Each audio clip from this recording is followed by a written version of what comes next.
So genade op genade. Iemand vra my in die week, hoekom noem ek dit nou genade recap? Nou ek weet hy luister aanlyn, maar hy's nou nie hier nie. Toe sê ek nee, ons hierdie hele jaar gaan oor genade. 2025 die jaar van dubbel genade. Nou vandag is dit nou die heel laaste, nie die laaste keer wat ons oor genade praat nie, maar in hierdie recap, 8 weke recap ons dit wat ons al deur die hele jaar mee werk en waarmee die Here met ons praat. En dit is Johannes wat ons eintlik weer kom blootstel het aan hierdie wonderlike waarheid wanneer hy oor Jesus praat en hy sê uit sy volheid, uit die volheid van Jesus het ons almal ontvang genade op genade. Is dit koud hier? Daai een is af. Oom Piet, daai ene maak 'n vreeslike lawaai, jong. Ek sê maar net vir jou, hoor. Moet nou nie nou daaroor worry nie. Ekskuus, dit was nou glad nie gepas om nou te sê die aircon. Ek kom vanmôre hier uit en ek dink dis die watertank daar oorkant en toe hoor ek nee, dit is iets wat daar dreig. Okay, fokus my kind, fokus. My vrou sê altyd, jy's so aandag afleibaar. Dis 'n terrible ding. Okay. En uit sy volheid uit het ons almal ontvang. Ja, genade op genade. Die Passion Translation is vir my so mooi. Dis 'n parafrase, maar hy sê, and from the overflow of his fullness. The overflow of his fullness, we have received grace heaped upon grace. Is die mooi nie? En dadelik dink ek weer aan hy roomyscone. Lyk dit vir jou soos 'n genade roomys? Dis nou genade op genade op genade op genade en die cherry is afgesny daarbo. Ek het hom nie afgeëet nie, hy het af. Grace heaped upon more grace. En hierdie heaped laat my hier aan dink. Die Passion Translation het 'n voetnota oor hierdie vers wanneer hy praat oor the overflow of his fullness. En die voetnota sê, out of his fullness we are fulfilled. Dink bietjie vir 'n oomblik daaroor. Dis vanuit Jesus se volheid dat ek en jy vervul kan word of kan wees. Vol kan wees. Kan ek die woord selfs gebruik, volmaak kan wees. Nie eintlik 'n woord wat ons oor onsself sal spreek nie, nê, want ons ken ons tekortkominge, maar sien vanmôre bietjie wat gesien is deur Johannes en wat hy neerskryf oor hierdie volheid van Jesus. Hy sê, out of his fullness we are fulfilled. That is, every believer receives from the fullness of Christ a divine completeness. En ek het mos gesê, die dag toe ek en jy ons hart en lewe aan die Here gegee het, toe die Here ons gees kom wederbaar, ons gees gaan nie groei of enigiets nie, dis klaar kompleet, die werk is gedoen. Maar dis hierdie ander goed, dis my vlees en my sielsdimensie, dis daai.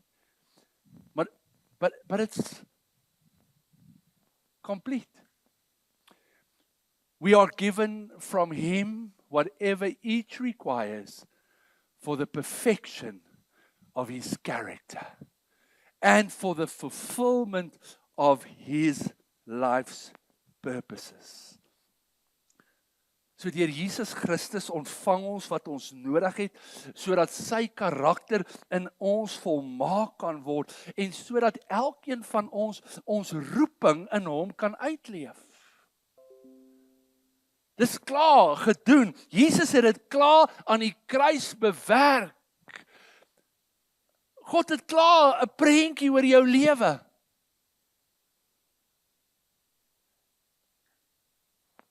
Hallo?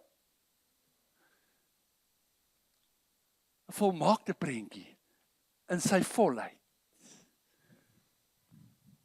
En geliefdes, Paulus skryf aan die Kolossense in Kolossense 1 vers 19, hy sê, want dit het die Vader behaag, dat in hom, dis in Jesus, die ganse volheid sou woon. En hierdie volheid is nogal moeilik vir jou en my om eintlik te verstaan. Daar's sekere aspekte wat ons weet, die feit dat Jesus Christus volmaak was by die Vader, langs die Vader, hy het alles gelos, mens geword aan die kruis. Alles hierdie is deel van sy volheid, maar dit het die Vader behaag. En ons weet, dis deur Jesus se bloed aan die kruis, sê die woord van die Here vir ons, en Paulus sê, het daar vrede gekom, is ek en jy versoen met God. Selfs in 'n tyd wat ons vervreemd was, sê Paulus, en vyandig gesind was, as gevolg van ons bose lewe en bose werke en ons sondige mens, het God besluit om deur Jesus Christus aan die kruis vrede te maak. Is dit nie amazing om te dink nie? Toe ons nog vyande was, vreemdelinge, in ons sonde vasgevang, het God reeds besluit om in Jesus Christus vrede te maak. En dis uit hierdie volheid wat ek en jy leef. Hoekom? Paulus skryf verder aan die Kolossense daaroor in vers 22 en 23, sodat hy ons heilig en sonder gebrek en onberispelik voor hom kan stel. Hy doen al hierdie goed deur sy seun, sodat ek en jy voor hom heilig, sonder gebrek en onberispelik kan wees. Daar's geen ander godsdiens, geen ander geloof in hierdie wêreld wat dit gebeur nie. Al die ander godsdienste moet jy werk. Dis jou te doen. Jy moet perform. Jy moet doen, jy moet maak. En so was dit onder die wet. Jy mag nie dit nie, jy moet dit, jy kan nie dit nie, jy moet dat. Dis net onmoontlik. Dis net onmoontlik. Nou sê ons maar, hoekom was die wet dan daar? Wel, die wet was eintlik net daar om vir ons te wys, ons kan nie dit in onsself doen nie. Ons het iemand nodig. Ons het 'n middelaar nodig. Ons het iemand in wie die volheid van God leef, sodat ek en jy voor God kan kom staan. Vry. Sê dankbaar vanmôre. Gee net vir die Here lofoffer, dan weet ek, ten minste hoor jy of dat jy wakker is. En daarom, net 'n paar verse verder in Kolossense hoofstuk 2, onthou dit was een brief, ons het dit opgedeel, sê hy, want in hom woon al die volheid van die goddelikheid liggaamlik, en julle het die volheid in hom. Wie is die julle? Die Kolossense, maar ek en jy lees dit vandag, ons is in Christus, so wat het ek en jy in ons? Die volheid. Die volheid. Die volheid. Nie omdat ek en jy so great is nie, maar omdat Jesus die prys betaal het. So, hierdie hart, kan jy dink, Januarie het ons dit vir jou uitgegee, nou is ons al by einde November. Ek het al gesien, party ouens sinne is teen 'n kas, teen 'n yskas, teen 'n wherever opgeplak. Ek weet nie waar's joune nie, as jy nie een gekry het nie. Sorry. Ek wil nie sê jy's dan harteloos nie, maar jy's dan sonder hierdie hart. Maar hierdie uitbeelding het eintlik ons reisgenoot geword deur hierdie jaar. En miskien moet jy hom net weer gaan soek en gaan uithaal, want dit is nie net iets wat tot jou hart kan spreek nie, maar dit gee jou ook 'n geleentheid om met ander te praat wanneer hulle dit sien by jou huis. Wat is hierdie? En verlede Sondag het ons net stil gestaan weer vir 'n oomblik by die reddende genade. Want dis as gevolg van die reddende genade dat ek en jy deel kan hê aan hierdie volheid. Dat ons, wat eers sondaars was, geregverdig kan wees. Dat ons die geregtigheid van God kan wees in Christus. Righteous, in right standing, to be right with God. Kan jy dit dink? Ek weet nie van jou nie, maar as die week so aangaan en al die foute wat ek maak en al die goed wat ek dink en al die goed wat ek sê en oor die robot wat ek ry en is al hierdie uiterlike om te dink ek en jy deel geword van hierdie volheid. Ons is die geregtigheid. Dit is 'n wonderlike gevoel vanmôre. En dit, geliefdes, is God se reddende genade. En in hierdie week, ek het ons gesê, ons gaan nou vandag by al 5 van hierdie ander stil staan. Brace yourself. Toe ons in die begin van die jaar oor die reddende genade gepraat het ons daarna gekyk deur die bril van daai bad van Bethesda. Bethesda beteken mos genade, huis van genade, plek van genade.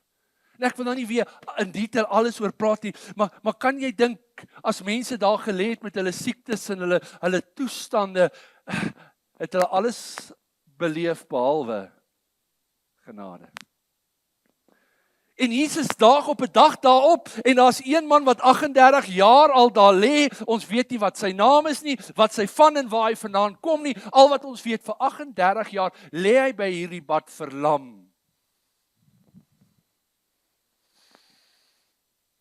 En ons ken die verhaal.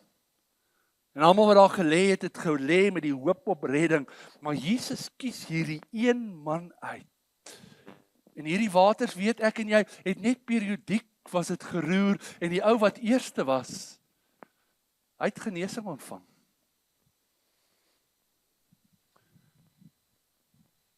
Maar net voor Jesus daar gekom het hy 'n vrou by 'n put ontmoet, 'n Samaritaanse vrou.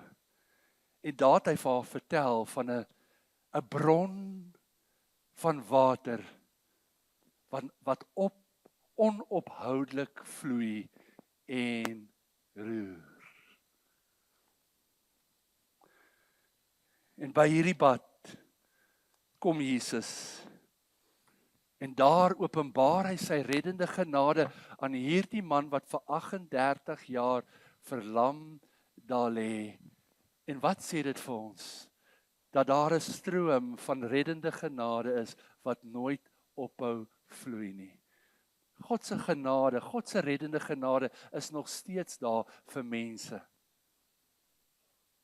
Hallo? En ek het in hierdie week weer gedink oor hierdie man. Toe dink ek, as Jesus nie daar opgedaag het nie, sou hy sekerlik net daar gesterf het. Hy lê nou al 38 jaar. So kan jy nou imagine, as jy verlam is en jy lê 38 jaar op een plek, het jy seker nie meer veel krag oor nie. Hy sou sekerlik daar gesterf het. Maar Paulus sê wanneer hy verwys nie na 'n fisiese dood nie, maar 'n geestelike dood, dan vra hy sê daar in Romeine 7 vers 24, en jy kan dit gaan lees by die huis, hy sê, wie sal my kan verlos van hierdie liggaam van sonde? Van hierdie dood? Hierdie dood van my gees? Hierdie ewige dood? En dan is dit vir my so pragtig in die message parafrase, net in die volgende vers in Romeine 7 vers 25, dan sê die message parafrase, thank God, Christ Jesus can and does. He can and he does.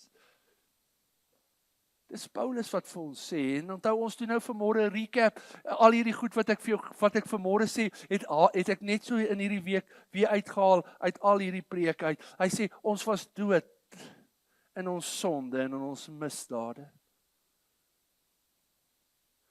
Maar ons is lewend gemaak deur Christus.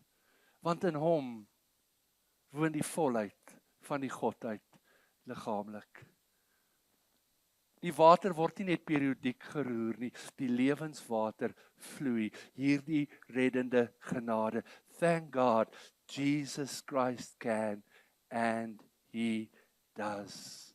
En Paulus skryf in Efesiërs 2 vers 8 en 9, hy sê ons is deur hierdie genade gered as gevolg van God se groot barmhartigheid en sy liefde.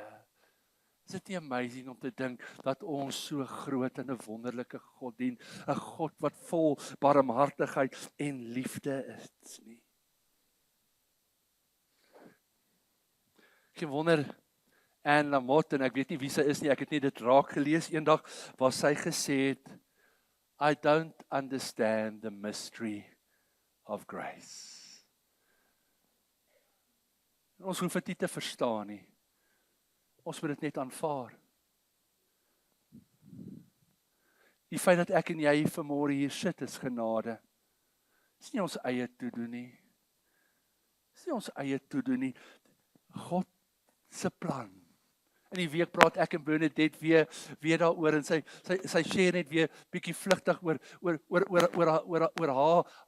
haar lewensjourney, en ons het elkeen 'n lewensjourney.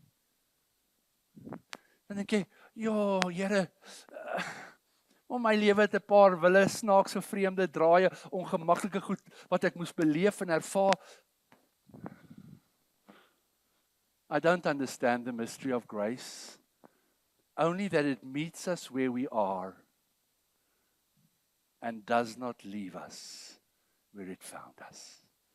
Ek is dankbaar daaroor. It meets us where we are, but does not leave us there. Of hy jou nou ontmoet het by die bad van Bethesda in jou krepel toestand, en jy weet hoe daai man geredeneer met Jesus. Niemand wil die water roer nie, almal is voor met daan. Hey, al wat ek wil weet is, wil jy gesond word? En later kry Jesus hom daar in die tempel, en dan is, maar ek dink Jesus het gemaak. Of hy ignorant is. Hier's jy loop. Of course het Jesus geweet, hy het vir hom gesê, tel jou bed op. Maar wat sê Jesus vir hom? Hy sê, jy's gesond, jy's genees. Dan sê Jesus vir hom, maar moenie meer sondig nie. Nou kan ons dink, maar het hy dan gesondig dat hy verlam was? Nee. Ons het almal aan 'n verlamming gelei. Luister, ons het almal aan 'n verlamming gelei. Ons was almal in ons eie misdade dood, sê die woord van die Here vir ons. Matteus 11, vers 29 en 30, Jesus se groot uitnodiging, kom almal wat vermoeid en belas is, en kom ek gaan vir julle rus gee. Kan julle nog onthou, in die message is dit so mooi, die uitnodiging is na die rhythms, the unforced rhythms of grace. Unforced rhythms of grace. En ek sien toe weer, ek het daar geskryf in my notas, rhythm of ritme beteken a strong, regular, repeated pattern of movement or sound. A strong, regular, repeated pattern of movement or sound. Nou genade het ook 'n sterk ritme. En daai sterk ritme van genade nooi ons uit na hierdie een heiligmakende genade. Sanctifying grace. En dadelik as ons die woord heiligmaking hoor, dan dink ons aan dissipline.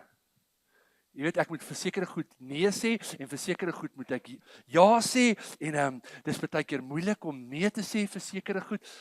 Dink aan daai ritme. A regular, repeated pattern.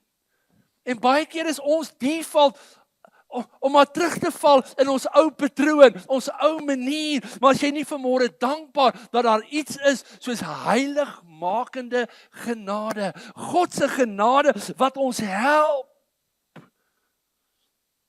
En toe sien ek, ons het deur die lens van die besetene van Gadara gekyk, toe ons na hierdie heiligmakende genade gekyk het. En jy ken sy verhaal.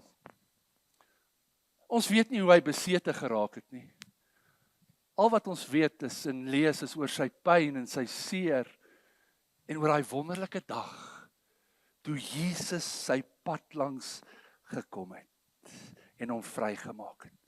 Nou sê Paulus wanneer hy aan die Efesiërs skryf in Efesiërs 2, hy sê julle was eers soos dooie mense. En ons weet hy praat nie hier van 'n fisiese dood nie. Hy sê kyk net na al die lelike dinge wat julle gedoen het en hoe julle geleef het. Hy sê dan rooi, dit was toe julle agter die duiwel, die leier van die onsigbare geeste aangeloop het en presies gedoen het wat hy van julle gevra het. Sjoe. Dis nogal taaf, hè? En daaronder sê hy, en dis maar eintlik die storie van ons almal se lewens, daar was 'n dag.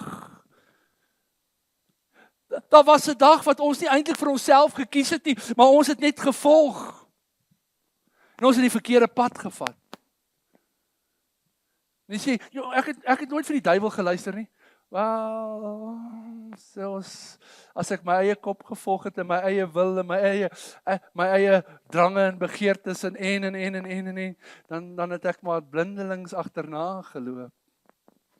Hy sê dis die storie van ons almal se lewens. Ons was ook gebind, vasgevang.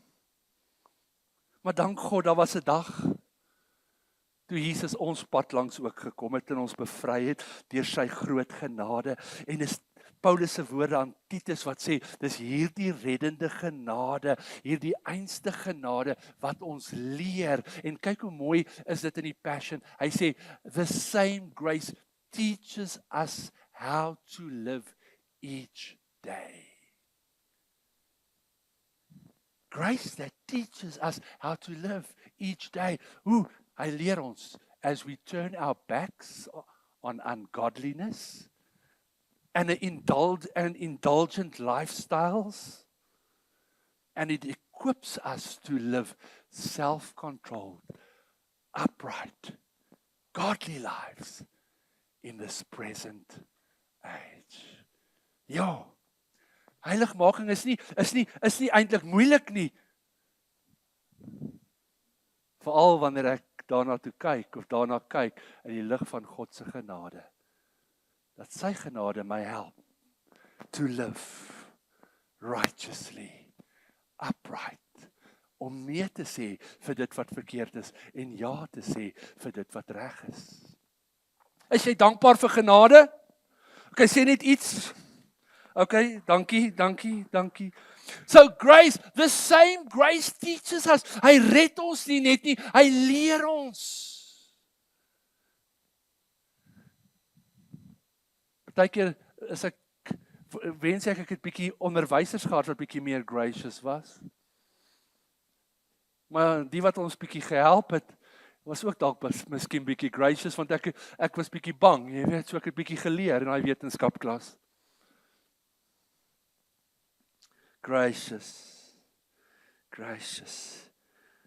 Geliefdes, genade leer my nie net hoe om te leef in hierdie present dark age, hierdie bose sondige wêreld waar mense hulle self oorgegee het aan alles En ek hoef nie jou te oortuig hoe boos die wêreld geword het nie. Ek dink ons leef baie keer geïsoleerd in 'n kokon. Ons weet nie van die helfte van die goed wat daar buite aan die gang is nie.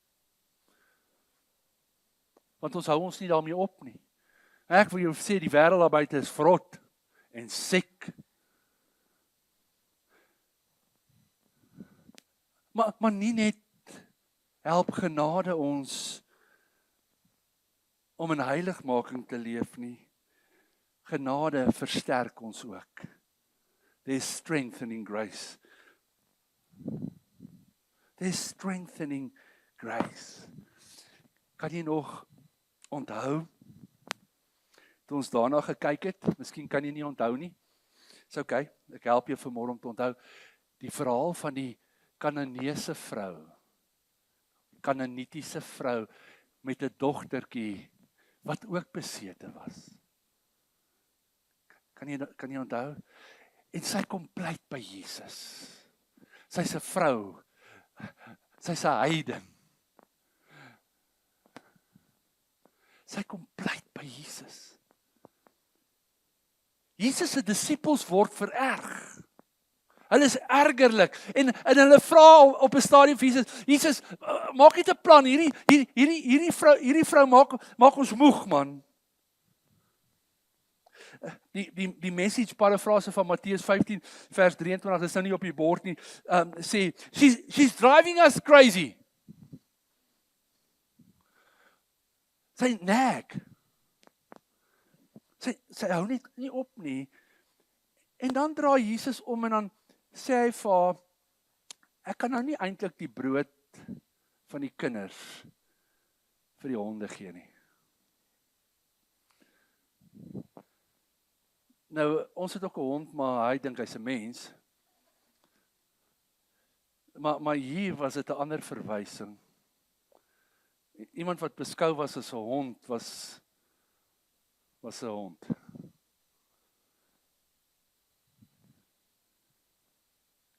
Om 'n hond genoem te word is 'n belediging. Maar hierdie vrou se geloof was onwrikbaar. En sy het nie toegelaat dat iets haar afjak nie, of haar stuit nie. Nie eens hierdie neerhalende verwysing nie. En sy kom buig by Jesus. Die skrif sê, sy het hom kom aanbid, en die Griekse woord is proskuneo. Dis 2 woorde, en jy kan maar teruggaan en gaan kyk en gaan luister en what have you. Proskuneo, pros is die woord is beweging vorentoe. En kuno beteken hond. In die Strong's Woordeboek, wanneer hy 'n verduideliking gee, sê hierdie woord kuno wat hond beteken, sê it means to kiss or like a dog licking his master's hand. Dink net vir 'n oomblik. Jesus sê ek kan nie die brood van die kinders, verwysend na die volk na wie toe hy gekom het, die Jode, vir die honde gooi nie, gee nie. En dan kom hierdie vrou en sy kom pleit, sy kom buig, sy kom aanbid, soos 'n hondjie wat sy baas se hand lek, kom sy.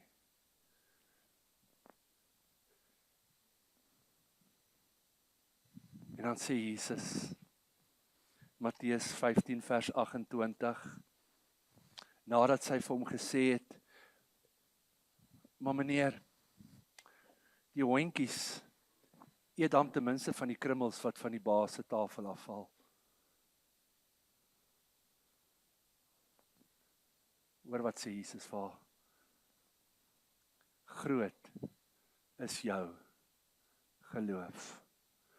Hy sê, maar let, wat het dit met versterkende genade te doen? Paulus skryf van die Romeine. Hy sê deur die geloof het ons toegang verkry tot hierdie genade waarin ons staan. Hy sê en dis die rede waarom ons kan verlustig en verbly in hierdie hoop. Maar kyk wat sê die message parafrase van Romeine 5 vers 1 en 2.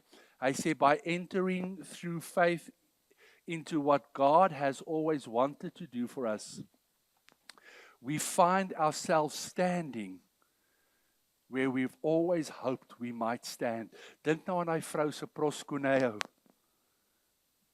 Hierdie neerbuig. Kyk wat doen genade. We find ourselves standing where we always hoped we would stand. Out in the wide open spaces of God's grace and glory. Ja, is dit nie mooi nie? Daar waar ons graag wou wees. Standing there. Maar dan, net in die volgende verse, skryf Paulus, hy sê, en dan, ten spyte van verdrukking, swaar, moeilikheid, omstandighede, verloor ons nie ons hoop nie. Dan staan ons nog steeds in ons posisie, want wat doen genade? Genade versterk my, ten spyte van die omstandighede, ten spyte van die beproewings, ten spyte van die swaar en die moeilik. Grace strengthens me. Is jy dankbaar vir genade? Ja, in hom woon die volheid van die Godheid liggaamlik, en ons het ook daai volheid. Sy genade het ons kom red. Sy genade leer ons om te leef in 'n wêreld wat siek en verrot en God verwerplik is. Maar sy genade maak my ook sterk wanneer dit swaar gaan en wanneer daar uitdagings en moeilikheid is. Dan gee ek nie om soos daai vrou te kom en neer te buig en te sê, God, wees my genadig nie. Geliefdes, selfs het Paulus, wat al hierdie goed geskryf het op 'n dag, ons het nie lank terug daarna gekyk nie, het hy ook gebid oor iets wat vir hom swaar was en moeilik was. Hy noem dit 'n doring in die vlees. En dan kom die antwoord, my genade is vir jou genoeg. Because grace strengthens us. So, die unforced rhythms of grace het nie net 'n sterk, regular, repeated pattern nie. Daar's ook iets wat hulle noem grace notes. Dis 'n musiekterm. Dis daai mooi tussenin note wat alles mooi vol maak. Mooi laat klink. Vanmôre het ons grace notes hier gehoor wat ek net van kan droom. Dit maak dit vol. Dit maak dit mooi. Is dit die swart note, Burns? Of is dit kan enige noot? Okay, jy sien, ek moet net wegbly van die noot af. Maar grace notes sê hulle, they are ornamental and they create a more expressive performance. Is nie mooi nie, Jean-Michel? Maar in plain Afrikaans, dit komplementeer die ander musiek. Dis nou soos wanneer ek sing, jy weet, en die ander wat kan sing, staan om my. Hulle komplementeer my.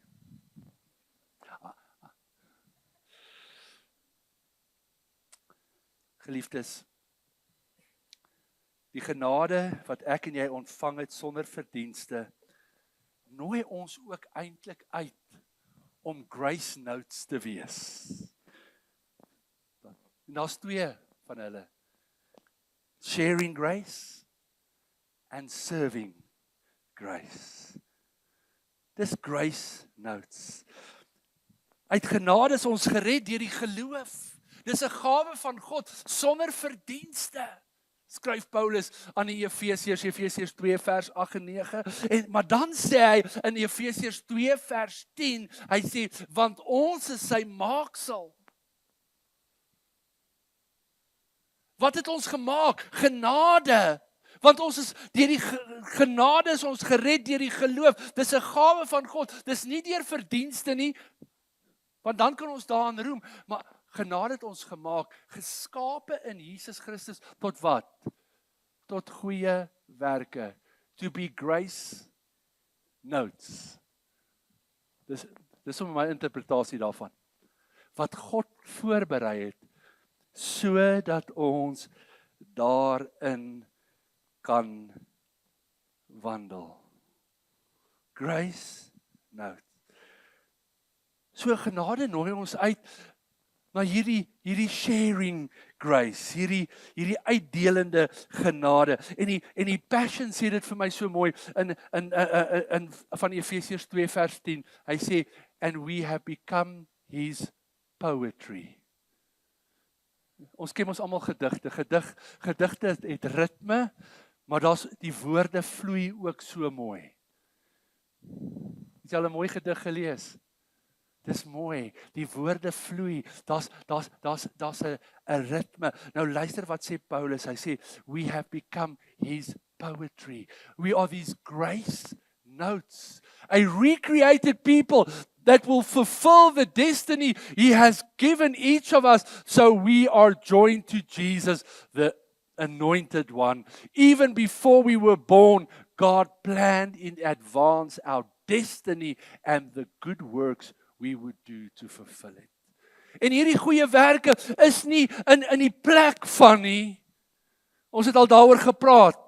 Ons probeer nie uit ons eie krag en ons eie vermoë nie. Nee. Maar uit hierdie genade wat ons ontvang het, gebeur daar iets in my binneste. Ek wil graag hierdie genade share met ander. I want to become a grace note. I want to become this poetry. En aan die Korinte skryf hy daar in 2 Korintiërs 9 vers 8 en 9 in die boodskap. Hy sê, dis baie klein, kyk maar op jou blaadjie. God laat julle in al sy goedheid deel. Nee, eintlik oorlaai hy julle met sy genade, sodat julle altyd oorgenoeg van alles het. Kyk daar in die groen. Daarom kan julle altyd goed doen en ander help.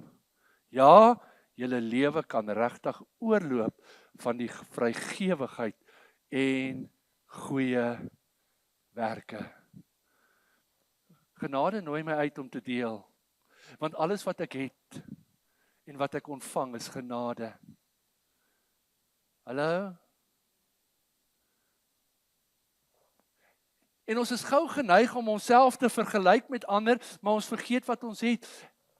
En in die oomblik wanneer ek besef, dit wat ek het, is nie net myne nie. God gee dit vir my, sodat ek 'n rentmeester daaroor kan wees. En wanneer ek dit deel met ander, dan kan God my mos met meer toevertrou, nie waar nie? En ek is dankbaar. En as die Here wil, die 7de Desember, daai oggend gaan ons saam ons Kersprogram hê, maar daai oggend gaan ons ook ons offers, ons Christmas in July offers bring, en dan gaan ons 'n verskil maak in ander mense se lewens. En ek is so dankbaar dat van dag 1 af het hierdie gemeente gekies om nie net vir onsself te leef nie. Ondersteun ons sendelinge. Word die evangelie namens ons verkondig aan mense wat ons nooit gaan ontmoet nie, behalwe eendag in die hemel.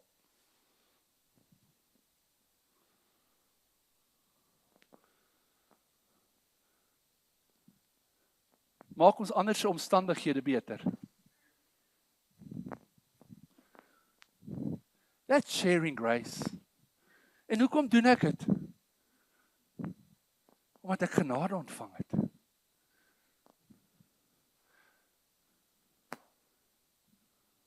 Hallo? Sure. Hoor net wat een van die psalms hieroor sê, en ek het nou nie gaan kyk wat 'n psalm dit sê nie. Hy sê, iemand wat God lief klou nooit krampagtig aan sy besittings vas nie. Hy deel dit met die armes. Hy hou nooit op om goed te doen nie.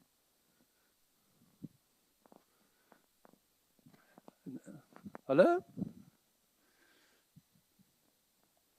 Gordon MacDonald het gesê, en julle weet dit, ons het dan daarna gekyk, hy sê, die wêreld kan alles doen wat ons kan doen as Christene, en hulle kan dit beter doen as ons, but there's one thing that they can't do, they can't give grace. Want wat doen grace? Grace gee vir hulle wat dit nie verdien nie. Grace gee sonder om te sien waarheen dit gaan.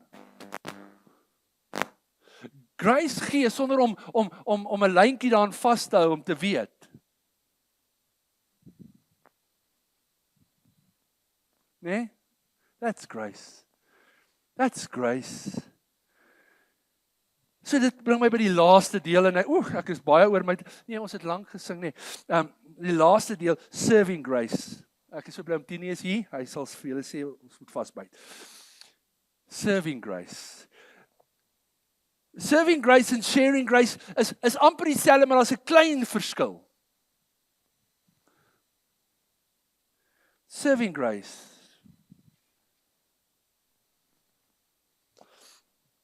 En toe ek nuuskierig toe dog ek deur watter lens het ons na daai een gekyk? Toe sien ek dit was toe Jesus die brood vermeerder het. Onthou julle in die 5000 gevoed het? Eers was dit 'n kwessie van die disippels wou gehad het Jesus moet die mense huis toe stuur, want die dorp is ver, is al laat en die mense is honger. En dan sê Jesus, nee, dis nie nodig om hulle huis toe te stuur nie. Gee julle vir hulle iets om te eet en dadelik maak hulle somme. Klink dit bekend? Dadelik maak ons somme. Hoe ek kan nie nou nog ietsie afknyp nie. Dis so alles is so duur en die lewe is so swaar en is ja, dit is. Die volk in die woestyn en in die wildernis het ook gekerm oor God se voorsiening en daar in Psalm 78 sê die psalmdigter sou God 'n tafel kan dek in die woestyn. Is God by magte? Kan God doen? En ek en jy weet, hy voer toe die volk met manna, iets wat hulle nie geken het of hulle vaders nie. En die wat probeer het om vandag vir môre ook op te tel, daai het wurms gekry, want God is die voorsiening vir vandag. En dan is dit nou nie oulik nie. Dan is dit vir my baie opvallend nadat Jesus die wonderwerk doen, word daar 12 mandjies oorskiet opgetel. Geliefdes, genade gee vir ons meer as wat ons kan. Genade vra ons om te deel, maar hierdie delende genade vra ietsie anders. Paulus skryf van die Efesiërs en ons is amper klaar, 4 vers 6. Maar aan elkeen van ons binne in hierdie gemeente het God 'n gawe gegee sodat ons mekaar moet dien en bedien. Daar's verskillende gawes. Nou sê jy, ja, maar ek is nie 'n profeet nie en ek is nie 'n apostel nie en ek kan nie profeteer nie en is jy die bron of is God die bron? Vermeerder jy die brood of vermeerder God die brood? Wat vra hy van jou en my? Sê net, pick me. Ek vra vanmôre vir Biddy, waar kom sy naam vandaan? Toe sê hy, nee man, daar was daai storie van wat Biddy. Buck Rogers, ken julle dit? Ek ken nie, ek weet nie. Spiekie is na my tyd, jy weet ek so. Dis waar sy bynaam vandaan kom. Hy's eintlik Jan George.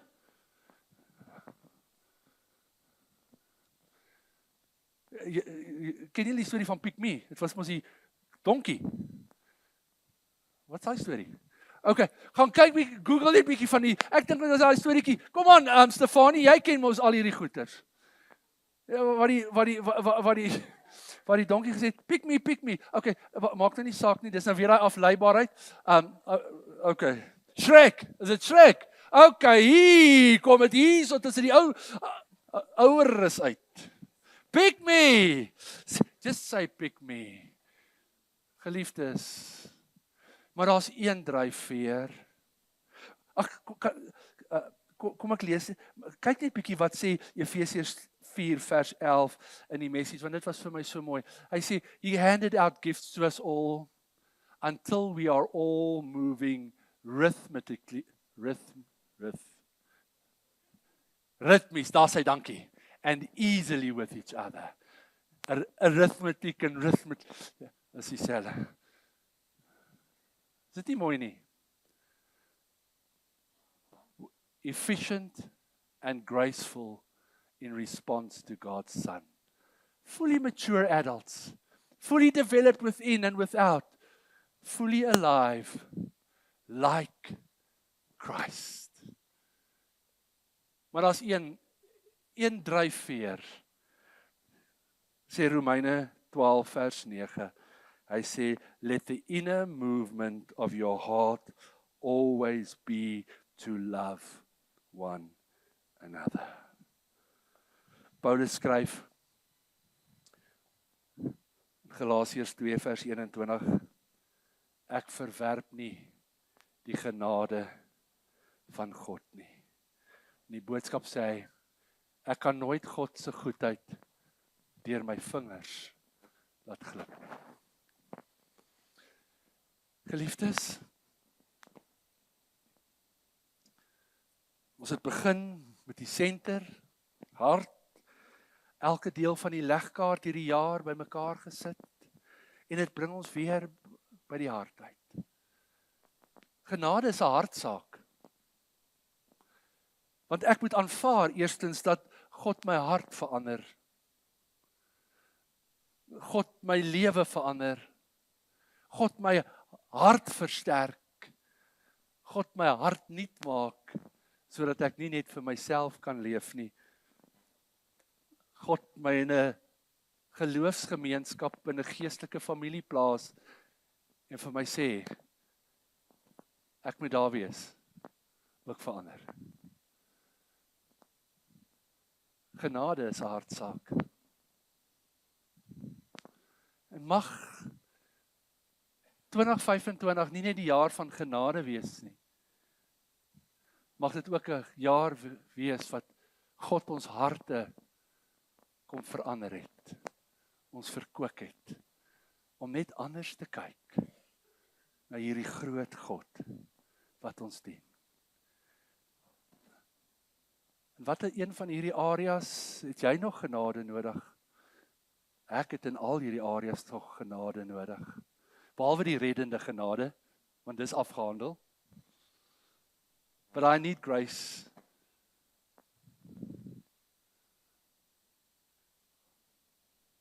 I need grace. Het jy ook vanmôre genade nodig? Wil jy saam met my opstaan en vanmôre net vir 'n oomblik vir die Here sê, Here, dankie vir genade.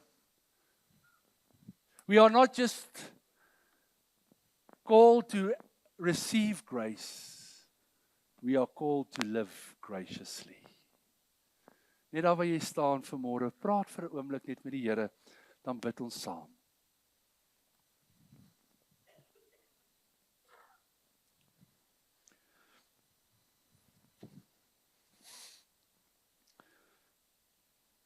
Mag ek en jy aan die einde van 2025 weer besin oor God se groot genade, oor sy reddende genade vir ons, sy heiligmakende genade, sy versterkende genade, sy uitdelende genade. Elkeen van hierdie aspekte. Here, dankie vir u genade oor ons lewens. Dankie dat u 'n genadige God is. Here, u genade is vir ons genoeg. U genade is oorvloedig. Daar is groter genade. Daar's genade op genade. Here, ek sien sommer nou weer in my geestesoog daai roomyskou met al daai bolle roomys. Al daai genade. Dis hoe groot u genade is. En u woord sê, and your mercies are new every morning. U barmhartigheid en u genade is nuut elke dag. Here, ons het aan die einde van 2025 gekom, daar's nog 'n paar Sondae oor. Maar dankie vanmôre weer eens vir u genade oor ons lewens. En Here, dis my gebed dat u genade ons elkeen sal vashou, ons elkeen sal deurdra en dat ons aan u genade troon sal vashou. Vanmôre bid ek vir elkeen wat voor my staan en wat elkeen wat weer na hierdie woord gaan luister. Here, dat hulle net vir 'n oomblik sal stil word, eers voor hierdie jaar verby is, om net weer te besin oor die pad waarlangs u ons gebring het. Dink weer aan Deuteronomium, Here, toe u vir die volk gesê het, voordat julle in die beloofde land gaan, sien net eers, kyk net bietjie terug, merk op die pad waarlangs julle gekom het, sodat wanneer julle in oorvloed leef, in die stede woon, in huise bly wat julle nie gebou het nie, dat julle harte nie verhard word nie. Here, dikwels kyk ons om ons na ander en verhard ons harte en vergeet ons van die genade wat ons van u elke dag ontvang. Ek bid dat u elkeen sal seën met u keer van u seën, u goedheid en u guns op elkeen rus. Here, mag u genade en u liefde met ons gaan en met ons bly in Jesus naam. Amen en amen.